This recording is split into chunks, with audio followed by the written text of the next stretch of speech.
What is up, everybody? Welcome to the inaugural episode of the Panthers Nation Network. Boy, doesn't that just roll right off the tongue, guys? Oh, it sounds beautiful. Doesn't that just roll right off of the tongue? That sounds like what we should have been doing this whole time. Now, I'll preface this with saying we are incredibly thankful for everything that the Brawl Network was able to do for us, the opportunity they gave us. Shontis and I were talking about it about a year ago around this time. Shontis and I, we didn't even know each other that well. We were just talking about the Panthers before class and, either complaining or talking about the game. And then one day we were like, we need to start a Panthers podcast. Had no idea how to do it. And thankfully enough, Austin Fogelstad, he reached out to my father, who reached out to us and Tyler. And now we've got that. And now we've gotten this great opportunity. So we want to thank the Brawl Network, and also thank Ian Dominic Walters and the Panthers Nation for allowing us to join on and merge with them, because guys, this is going to be something that's really awesome. So we're thankful to everyone who's listened, while we were on the Brawl Network and the Panthers Brawl, and everyone is going to come over to here, because this is good. And I wish we could be starting on a better note, but it wouldn't be the Panthers if we were starting on a better note. So as we'll talk about last night, guys, that was I said we're going to sound – this podcast is going to sound like a broken record this time for anyone who's been listening, because it's going to be the same. That was a heartbreaking loss. It was another heartbreaking loss.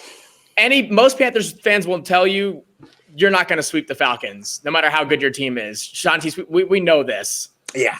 We've been we've had a lot of success as Panther fans, and that's the one thing we don't seem to do well. That's just, it seems to always evade us. And again, it rang true. I mean, we had our chances, blew it, as what would you expect from the Panthers when being successful right there on the tip of your tongue. So it is what it is. And I'm gonna say it right now, and I know it's super early, but I said it last night. We need to spend every single one of our draft picks on offensive linemen. I can't with this team. Tyler, just talk about what you saw, especially from the O-line last night. Oh, we got destroyed. And we talked about it in the last episode, how the first few weeks of the season, we were playing with good tempo on offense and good rhythm, and we were able to kind of mask that offensive line against, we didn't play the best pass rushers in the world to start the season. But now that we're starting to face some, especially the interior guys, Grady Jarrett, he had a day yesterday against our interior line, which, it would be nice to have someone like Trey Turner in there. Wouldn't that be nice? So, yeah, Jack's thing is, we got to draft all offensive line this year. I wouldn't be opposed to it. 7 picks on the line. Someone's got to hit, right? So definitely that's going to be, hopefully, we'll see though. You would think. Probably not though, right? Knowing Gettleman, it probably won't work out. But yeah, so we need to definitely somewhere we need to work on in the offseason, because that was one of the main reasons why we lost that game. Grady Jarrett, Dante Fowler, they were getting to Teddy. We got to keep him clean in the pocket. It's just, and Jeff, it's to the point where I want to bring Nate, my youngest brother, on, who's working as a lineman now, trying to start at varsity. And he would tell you how simple it is to block the A gap and how important that is. But for some reason last night, we didn't even touch Grady Jarrett when he was coming into the backfield. It was, how aggravating is that to watch, especially for someone now like you, who's been learning a lot about the O-line this past couple of years? Well, listen, it all starts there. Your run game, your pass game, it's all going to start from right there. And it just becomes, it was frustrating because a lot of people, and we're going to expand on this probably a little bit, but, Teddy Bridgewater got knocked to the ground 11 times. 11 times he got knocked to the ground, and I kept going, he's going to get hurt. Not the way he ended up getting hurt, which we'll talk about. But I'm like, and you're right, it's the A gap. It wasn't the safeties blitzing, although they did do that a couple times, or the corners blitzing. You're blocking the A gap. It's something you've done since you were in high school. So to see that time after time and not make the adjustments, or you just don't have the talent to do it, which you mentioned, hey, let's just draft the O-line. They got some issues. And I'll put it to you like this. There are maybe 2 or 3 quarterbacks that would have survived last night in the NFL that start right now. So disappointing to say the least. Obviously, 2 gutsy calls on the fourth downs. The fourth down in the third quarter when you're on their side of the ball. You're on their side of the 50, but you run a stretch play. Your offensive line has done nothing. Why aren't you running straight up the middle? That's what I don't get is you try to run the stretch play, and Davis can get you what they needed, I think, was a yard. And I get it. But that play to me, the screen plays, and then when you run – if you're going to stretch it out in the NFL, you better have somebody who's going to get there and have the line that can stretch it out, and they don't. No. And that's what Brady needs to realize, is that we don't have the offensive line to facilitate these kind of plays. That's not going to pan out for you. The reason the fourth down conversions worked in the Cam Newton era was because of Cam Newton. And the reason it's worked so a little bit in the past, and I like that he's still being aggressive. I do enjoy that. But then you have to have that communication. And I know I've said in the past where, like it comes down a lot of times to the quarterback. Like I've said it in the past where like the quarterback's got to be the one driving down that field. In this instance, I mean, the O-line still plays a huge factor. There's the last thing we'll say about the O-line, and we'll get off of it because I can talk about the O-line issues that we've had for forever. I could do a whole different podcast about how bad our offensive line is, and I'll attest it too. And if you haven't listened to us before, we do make a lot of comparison with the Tennessee Titans because in a lot of respects they are similar teams on paper. You saw it last week with the Steelers. They went up against a really good front seven and missing their best tackle in Taylor Lewan. And you saw, I mean, how much they weren't able to produce on the offensive side of the ball and how much, Ryan Tannehill was having to run for his life in those plays. So that's just something that, like, you have to have the ability to – and that's why I said even if we had McCaffrey in last night, I don't know if he does anything that it doesn't help that much. Because, I mean, McCaffrey can break tackles just as well as Davis can. But when you're getting the ball and immediately having to break tackles – that's going to set in, and it's going to throw you off of your game. So and like I said, there was some communication issues. I think there were some times. We also got to realize there was a lot of this is a lot of these guys' first time under the lights for most of these guys that are at least starting the ball and starting the game. There were some plays from Teddy that I questioned a little bit. Like I said, I've said this before, and I still think it rings true, even with how he has done and how respected he is. I still think he feels that shadow of having to be Superman and having to be the star player because it was either third down. I think it was a third down play, maybe a fourth down too. I think he actually set up the fourth down we didn't get where you had Curtis Samuel. To be fair, he beat his man going down the sideline and he had Curtis Samuel, to be fair, beat his man and he overthrew Curtis just a little bit. But then you also had DJ Moore wide open in the flats coming across the middle where with his speed and his ability to make a play in an open field, he's picking up 20 yards at least. So that's Teddy still has some issues there. And to that point, they have to find a way to get that connection between Teddy Bridgewater and DJ Moore fixed. You have to feed DJ Moore. I love Robbie Anderson. He's been a great pickup. But your best receiver, it doesn't matter how much Robbie Anderson does or how fast he is or what Curtis Samuel does, your best receiver is DJ Moore. He's got to be involved. And you saw last night when you got him the ball, things started changing. On the I think it was a drag route you threw.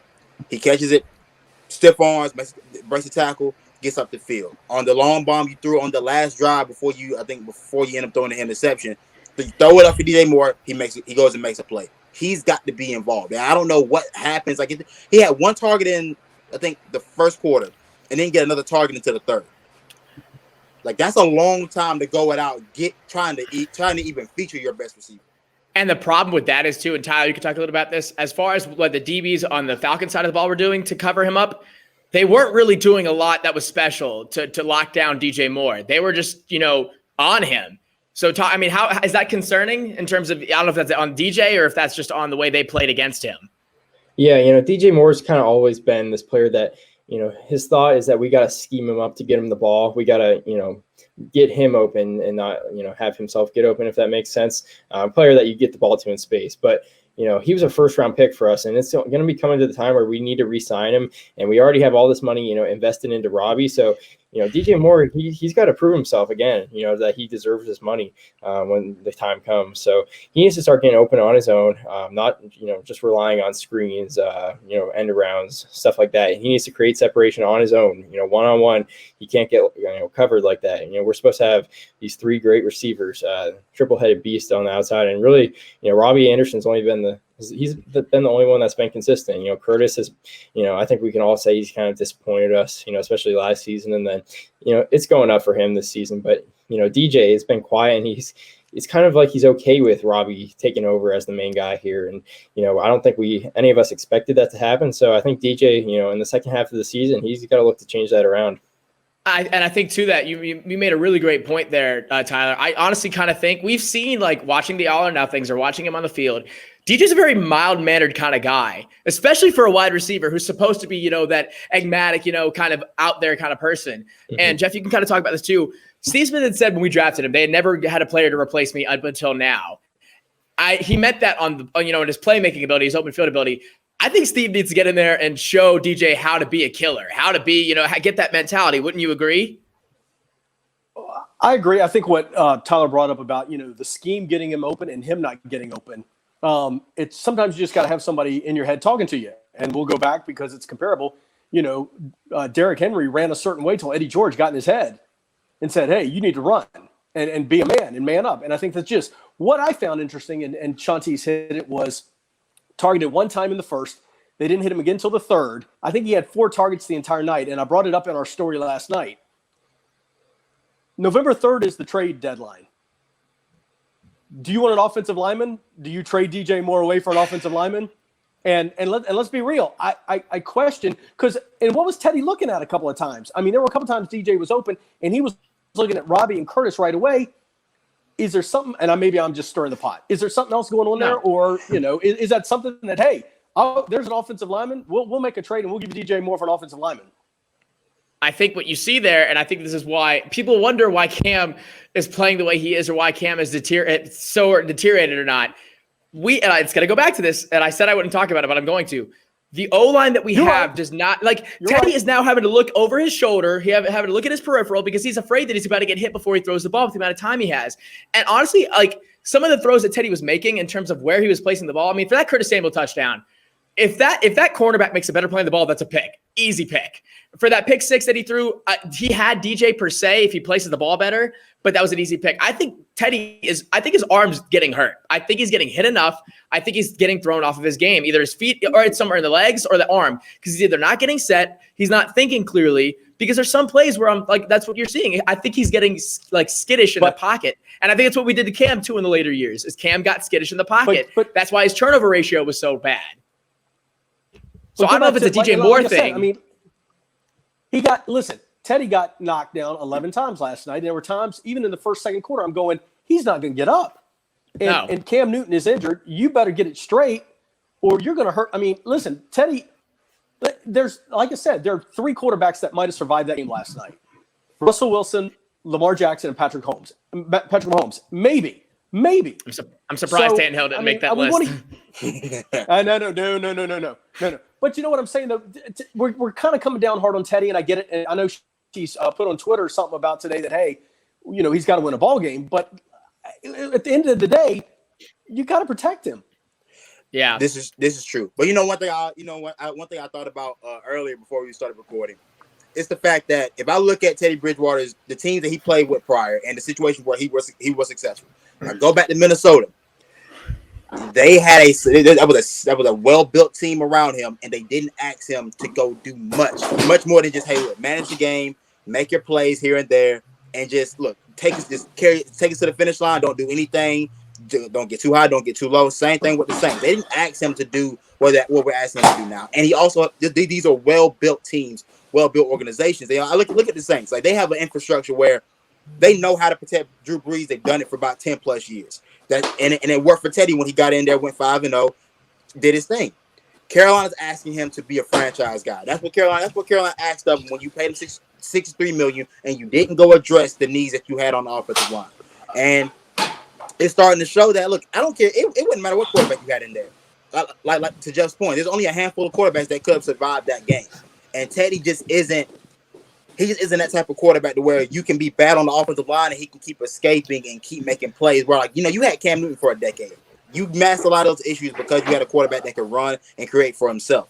Teddy is not that type of guy where I don't want to ask Teddy to do that because that's not where his game is. That's what his game is, being able to stay within the pocket, make the plays that are in front of him, and keep the offense moving that way. Not having to create and move and try to stay alive in the pocket. Mm-hmm. Yeah, I think you made a really good point there with, Teddy's not going to escape like Cam, like a Lamar or Mahomes. He's not going to be able to avoid the pressure.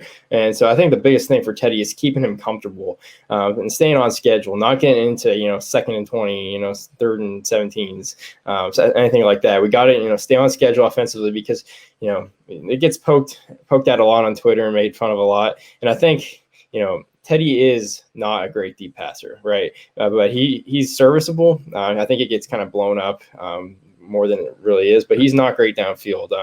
So I'm not saying that we need to be a check down offense, but just keeping it on schedule so we don't have to throw bombs every play. So the biggest thing, and we forget, Teddy started the season playing the best football he'd ever play. So that's because he was comfortable in the pocket, and we were moving on schedule offensively. So we need to get back to that, keeping him comfortable, back to the theme with the offensive line, and just, keeping him healthy too. It's just, I think that's what you tend to see with us. And I will say, I think Teddy, I mean, I don't know if he has enough in the tank to do it every game or every drive, but I think he can get out of the pocket better than people realize. I mean, he is more mobile than people, especially having that injury and to still be that mobile, like that's surprising. But switching gears, from the offense to the defense, because I mean, the defense was weird last night. I think it was good to bend, not break. That's what that was helping. And it was definitely telling to see, how much Julio Jones played a part into it. I think he was locked down a little bit towards the second half, but I think, like again, for a lot of these guys in the defense, it was their first time playing in prime time for a lot of these guys. And so I want to hear what y'all's thoughts were, because I have some opinions on how the defense played last night. What were some highs and lows that y'all thought of? Highs were, you seem to be able to create some pressure on Matt Ryan. Other guys aside from Brian Burns got to the quarterback. Lows, Phil Snow is calling the game as if he knows that his secondary can't press. He knows that. And no matter whether we're in the situation where we should press up and we should try to be more physical up with the receivers, he's calling it as if he knows that his guys can't do it. So until we get a group that can do that, until we can resort Douglas back, or we got to improve in that back end, because I keep seeing a lot of cushion, and that's how you got Julio Jones catching eight catches for like 117 last night, at least, I think. Yeah, so that's basically my two takeaways from last night's game on the defensive side. Yeah, so highs for me, we have three really good players: Derek Brown, Brian Burns, and Jeremy Chin. Low is we only have three good players. That's about it. Everyone else played not very good. Trey Boston, good player, but Dante, he has not got better really since his rookie year. It's just so disappointing with him. He's supposed to be our lockdown number one guy, and we're always worried about who's playing opposite of Dante. But we should be worrying more about Dante, I think, because he's not capable of locking down. Even like wide receiver 2 caliber guys, let alone Julio Jones, who's been the Panthers' kryptonite for the last several years. And I think because Julio was playing, I think that's one of the amazing reasons why all of us were, skeptical going into this, one-win Falcons team was, Julio Jones just had his way with us. And, Dante can't cover him, and Dante's our best corner. So after that, it just kind of goes downhill. Cornelder, in there, he's getting better, but it's still Cornelder. But yeah, it was nice to see Brian Burns consistently. Super, super happy with how he's playing every week, been getting better. Derek Brown also, he had that, slow start to the season, but he's really stepped up with KK being out. But we need some more guys to step up on this defense, especially in the secondary. We got to address that safety position with Justin Burris being out. I don't know that Sam Franklin, although he made a couple good plays, I don't know if he's the answer. I really don't. And then linebacker, Shaq, want to see him take that next step too, being the leader here, like we've been talking about. They're young. They're young. And they had 5 defensive holdings, if I'm correct. And that one and you get those 5 defensive holdings. That one against on the Brian Burns sack was the biggest BS call I've ever seen, where they called defensive holding on a lineman to not let the offensive lineman get into the second level of the field of play. I'd never heard that kind of holding called before, so that one really pissed me off. But you're right, Jeff. They are who we thought they were.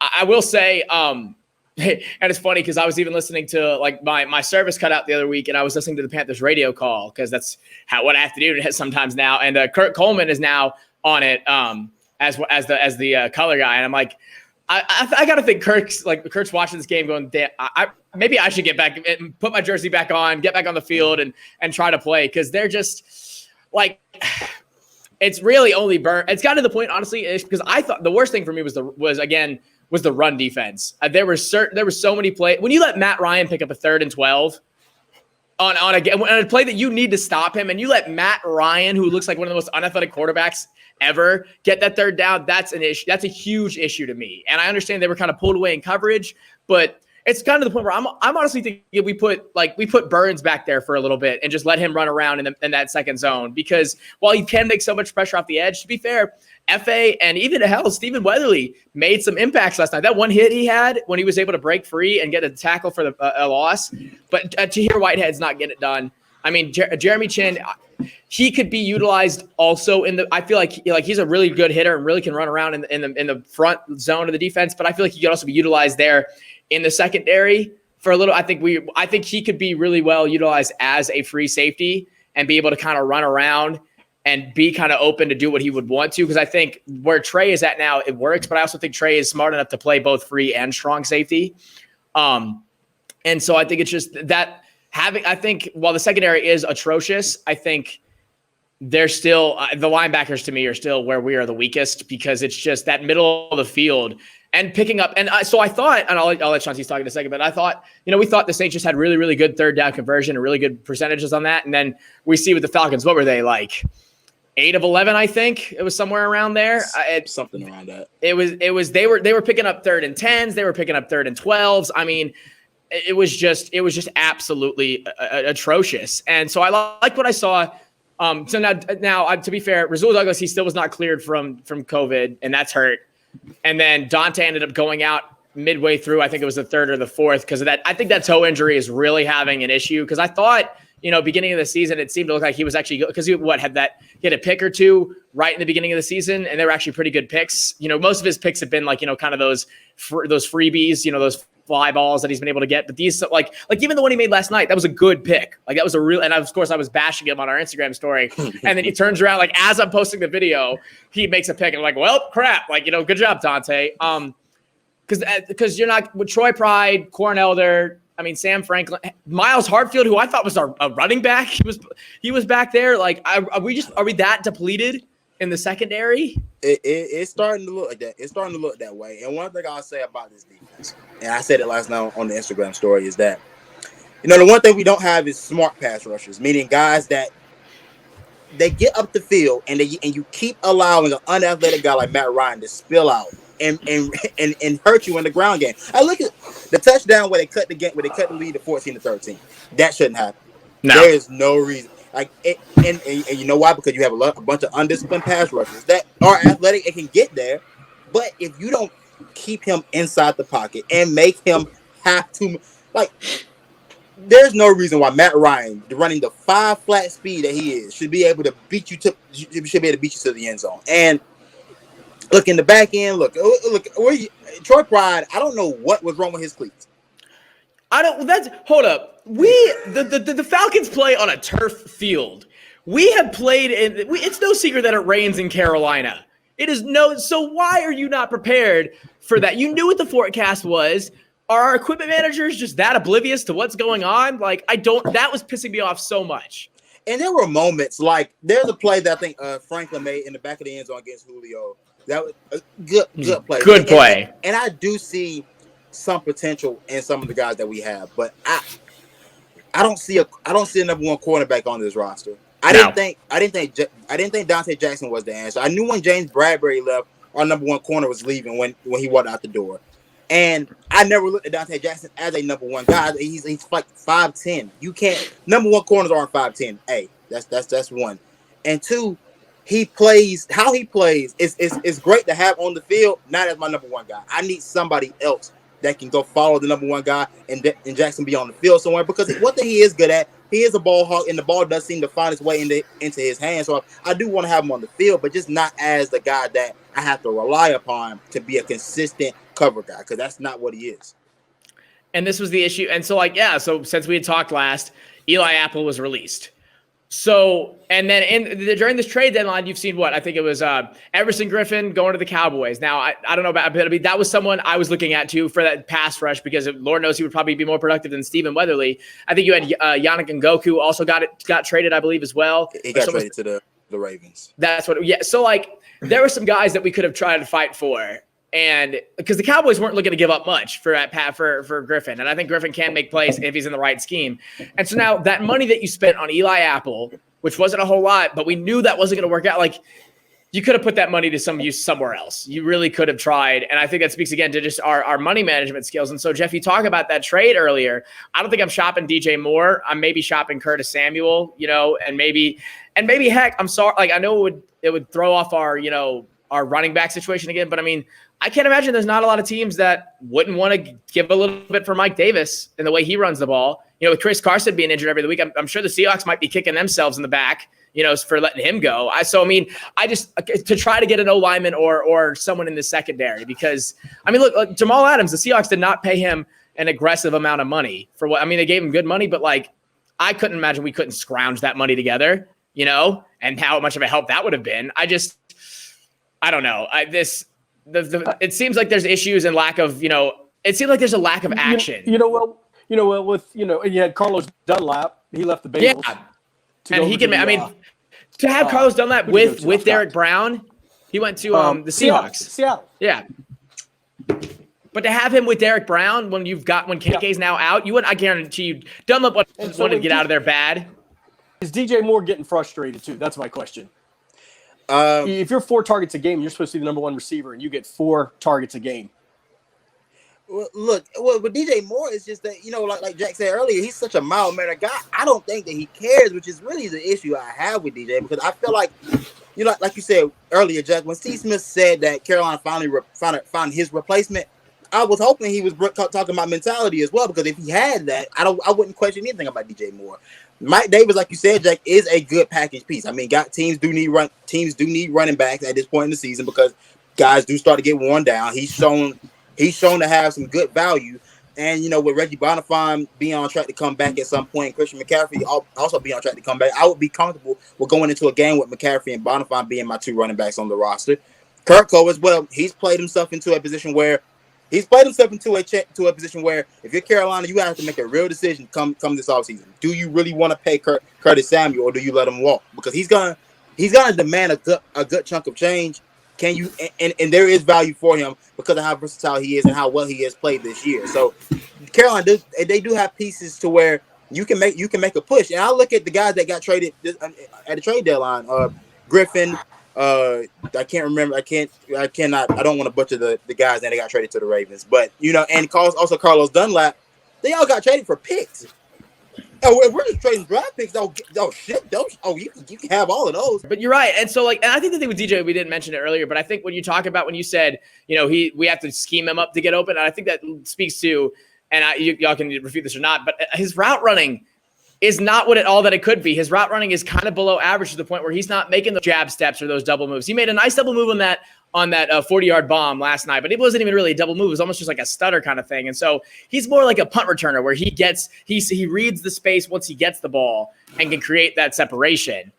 And, what? I'll agree, because a lot of these newer guys that are coming out are much like DJ Moore and Curtis Samuel, that they're versatile athlete type of guys coming out of high school. And that's how they're using college. They don't use them in. There's not much traditional route running happening in college. There's a select few guys that do it. Jerry Jeudy came out last year. He can do it. CeeDee Lamb, he can do it. I think maybe Henry Ruggs, also another guy that can do it. These guys that are coming out aren't traditional route runners. So, yeah, when you get to the NFL, you have to run routes against a Richard Sherman or a Patrick Peterson or a Darius Slay, and you can't figure out the nuances in a route to get open. You're stuck, and you get to the top of your route, and if it's not there, you kind of just give up on the play. Moving on to, because I will say one thing too, I hate to say that I think we would have scored on that one drive, getting that close to the red zone if Teddy wasn't out. But I don't know what vendetta the Falcons have against our quarterbacks, that they just want to try to take them out every time we play them. Because that was a dirty, and to go for the leg of Teddy Bridgewater too. I don't care who you are. It's Teddy Bridgewater. He's he's tried so hard to get back to where he is right now, and he's fought so hard to play. I don't care if it's to kick him like that and then to have the other guy come down, because I thought that was going to get, I don't think you get really ever ejected for tripping, but that was still dirty too. And then to have him come down and land like that on his neck, that was, and we saw then we got a glimpse into what our backup quarterback situation is like, and boy, it did not look like anything in the XFL. I can tell you that right now. Tyler, what did you think about that play style, those couple plays? Well, first of all, you do not trip. Just don't. No, that's dirty. It doesn't get much more dirty than that. But it sucked to see Teddy go down. Anytime, he fought so hard to get back. So you just want him on the field always, and that's our guy. That's who we're paying right now. The Panthers with this backup quarterback situation, we've been rotating Will Grier and PJ Walker every week, who's active and who's not. So PJ got lucky this week by being the guy that dressed. Actually, earlier in the game, he did take a rep at receiver. I don't know. Yeah, that was weird. I forgot about that. Kind of like a Taysom Hill type deal. Don't like bringing that name up, but yeah, no. He did not play very well. Not confident about what happens when Teddy goes down. It's over, I think, at that point. But it really is disappointing to see. At the time, I was really upset with the Will Grier pick. In the third round with our situation, I did not agree with that one. And now he's not even active full time for the games. So we can't even really rely on him as a backup. I think that's PJ for now. We'll see where that goes, but I think they'd prefer to dress PJ because maybe they have him in the plans to do some more of the trickery stuff with him. I kind of hope not, but yeah, not very promising. This is from what we've seen from PJ. I think if Teddy goes down, it's over. We can call it. and that's what it looked like. I mean, but Jeff, okay, talk a little bit about, I guess, at that point, it's your first game back in the NFL in a while, and you're in prime time under the lights, like in the red zone. I mean, did we really expect him to do a whole lot coming out? I mean, the XFL tape looked like it was a lot, but do you think now, is this looking now more, it's like a pickup because he played for Temple when Rule was, there? You could go either way with it. I mean, at the end of the day, you're an NFL quarterback. You're expected to come in there and play ball. You're expected to come in there and do the job. So maybe he was thinking the Temple connection's good, but listen, at the end of the day, you're an NFL player. Get in there and do the job. And I don't know. I think they saw what he did more in the XFL or whatever, and that was one of the reason they signed him. Yeah. I think we were also we were spoiled with one of the best backup quarterbacks around there for the longest time, and Derek Anderson. He would always come in and he would hold it down, other than one or two plays, where he might have performed a little under. But Jeff's right, and I think that was always the thing with the Panthers team, especially on defense, was that if one guy went down, boom, next man up. If Luke goes down, AJ Klein, come right up. If Bradbury goes down, we had somebody else come up. And that was always the biggest thing, was the depth that the Panthers had at the defense. And a little bit, and if for as bad as the offensive line was for a lot of years, I mean, some next guy would come up and try to do his best. Or, Greg would go down and Ed Dixon would come up. It was and we don't have that anymore. We don't have that really anywhere around at any part of our team except for maybe wide receiver. But even then, I mean, because we cut Seth Roberts, that was weird, because I was actually surprised. I was kind of okay with that pickup when we had it. I thought he could provide just a little bit, be one of those guys kind of like a Torrey Smith or like a Jericho Cotchery, where he's not going to give you a lot of production, but when he is in, he's going to be reliable and is as good for, a breakout player too. And I definitely thought he was going to be, because we haven't used Pharaoh Cooper at all at the wideout spot. I don't think he's even seen the field other than punt returning, and I'm still waiting for him to break one off. And so I don't know what we see in Sylvestra. I'm never going to say that name right. Sylvester Stallone or whatever his name is. And Keith Kirkwood, I think he's either on the COVID list again, or I think we cut him as well. So I just don't know, the wide receiver spot is where we do have the most depth. So that's why I wouldn't be horribly upset with shopping Curtis Samuel. But what Shontis says is right. I think we would have to lock down that connection with DJ Moore, that chemistry with him, before we think of shopping anybody. And I know it's close because that's coming up pretty soon here. So I have wondered why Brandon Zylstra is getting more snaps at receiver than Pharaoh Cooper. Yeah. I'm just thinking about, okay, who do I really think can go out there and make a play for me right now? If I had to ask him to go make one play at receiver, I don't think it's this kid. And I just have no idea what they saw. And I guess the lack of preseason is we didn't get a chance to see any of these guys, which I think that's a problem with judging PJ Walker. Look, he needed a preseason. I think he really needed a chance to get acclimated to the NFL game, because there's only so much practice can do, and there's only so many practice reps that can replicate a real game. And you saw, 4 pass attempts, 1 completion. I just don't know what he could have done. That I just don't know how prepared is he to go into some of these situations. Well, yeah, and you're right, because like we thought, I mean, even like as upset we were with the Will Grier pick when that happened, we saw the tape in college, we saw what he did at WVU, and we were, okay. I mean, he's a solid he was a solid quarterback. Then preseason came around, and he came in after, I think it was either that Bills game or that Steelers game, and it was atrocious. It was so bad, and I was like, oh my gosh, we just wasted our third round pick on this dude. Because the third round is, like, as Tyler would tell you, that's a pick where you can make that's a pick where players can make have a lot of surprise. I think, who was our third round pick this year, Tyler? I can't remember. Was it Chin or was it? It was we traded up in the third to get Chin. Yeah, correct. We picked him in the second though. Yeah. Which was, I mean, so you still used it in a good way. And I think even if we had gotten Chin, in the third, and so that was a smart pick in general. So I think, that was obviously an issue when we had it. And so that's another thing I just realized. I mean, we've had this pass rush. I'm interested to see what happens when Yetur comes back. Because, I mean, FA was built, he was getting some pressure. He wasn't, also on the sidebar, I don't know who Alex Mack thinks he is. But after every whistle last night, he was fighting with Efe. He was fighting with Tahir. Like, you're a center, dude. Calm down. Like, I ain't sweating no dirty birds, bro. And the dirty birds rings true because of the plays that they had last night. But so just regard, like Yetur, it's going to be interesting to see how he comes back from the injury. Because I mean, I can't imagine we keep Stephen Weatherly anymore. So like. The front four is really weird. I don't know what y'all's thoughts about it are right now, because I can't really get a grasp on what we're trying to do right now. Honestly, I'm just eager to see when Yetur comes back. That's about I'm just really I want to see him come back and play. Just want to see what we have in that draft pick.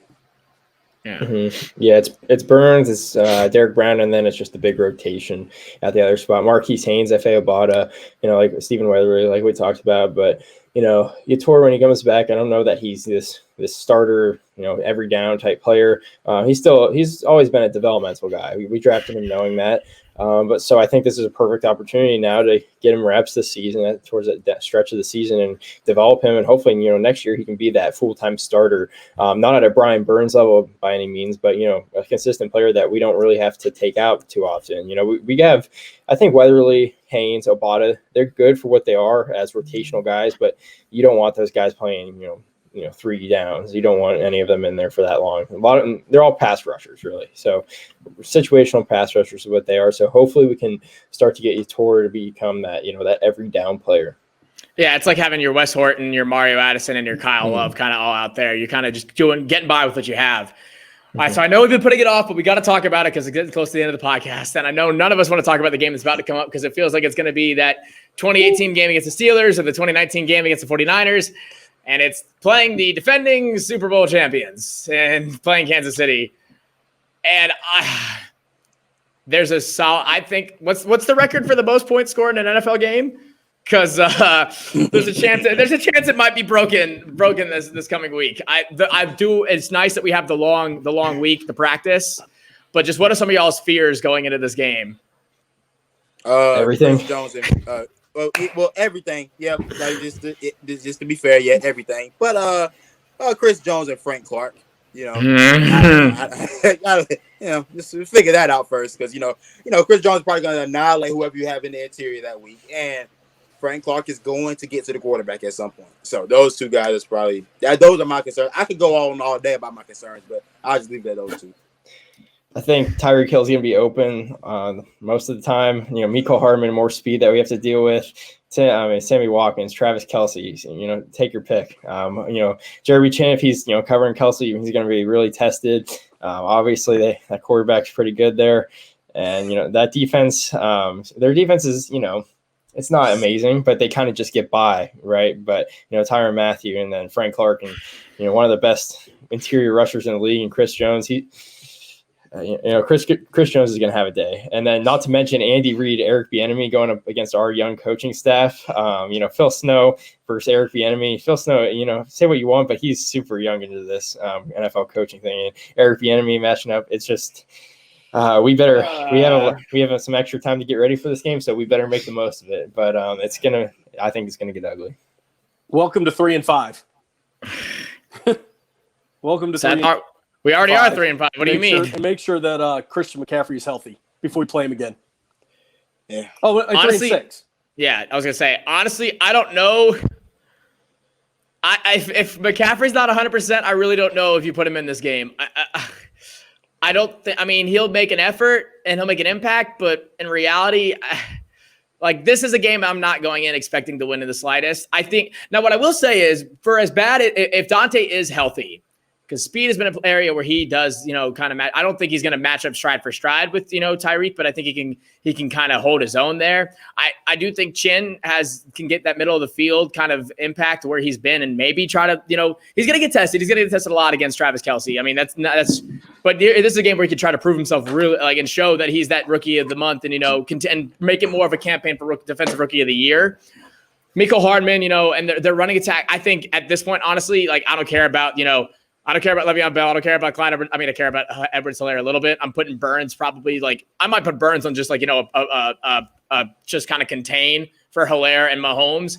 I mean, I'm putting 8 guys in the secondary and maybe rushing Burns, rushing Derek Brown and maybe Marquise Haynes and Obata. Really at that point, that's all I'm doing because it's just going to be the offense. This is going to be the game where Panthers fans and the Panthers organization is really going to see how much of a mistake it was to not sign Eric Bieniemy. I really think it is because I don't think Bieniemy has any, negative vibes toward us at all, but he's just going to go, look, I'm a coach. This is what I'm an offensive-minded coach. I could be a head coach, and I'll show you why right now.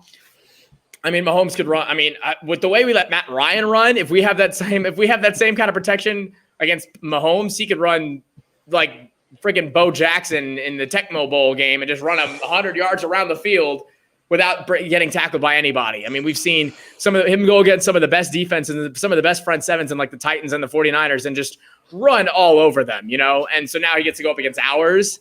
And it's like I said, this is it's going to feel like one of those games where it was those season breakers we had against the Steelers or we had against the 49ers where, it was things were kind of shaky as it was. And it's that right middle of the season. And then they just put up 60 points, 50 points.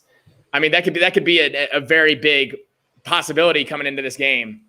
So Tyler, real quick, what do you think your score prediction's looking like for this game? I'm gonna go 38-21.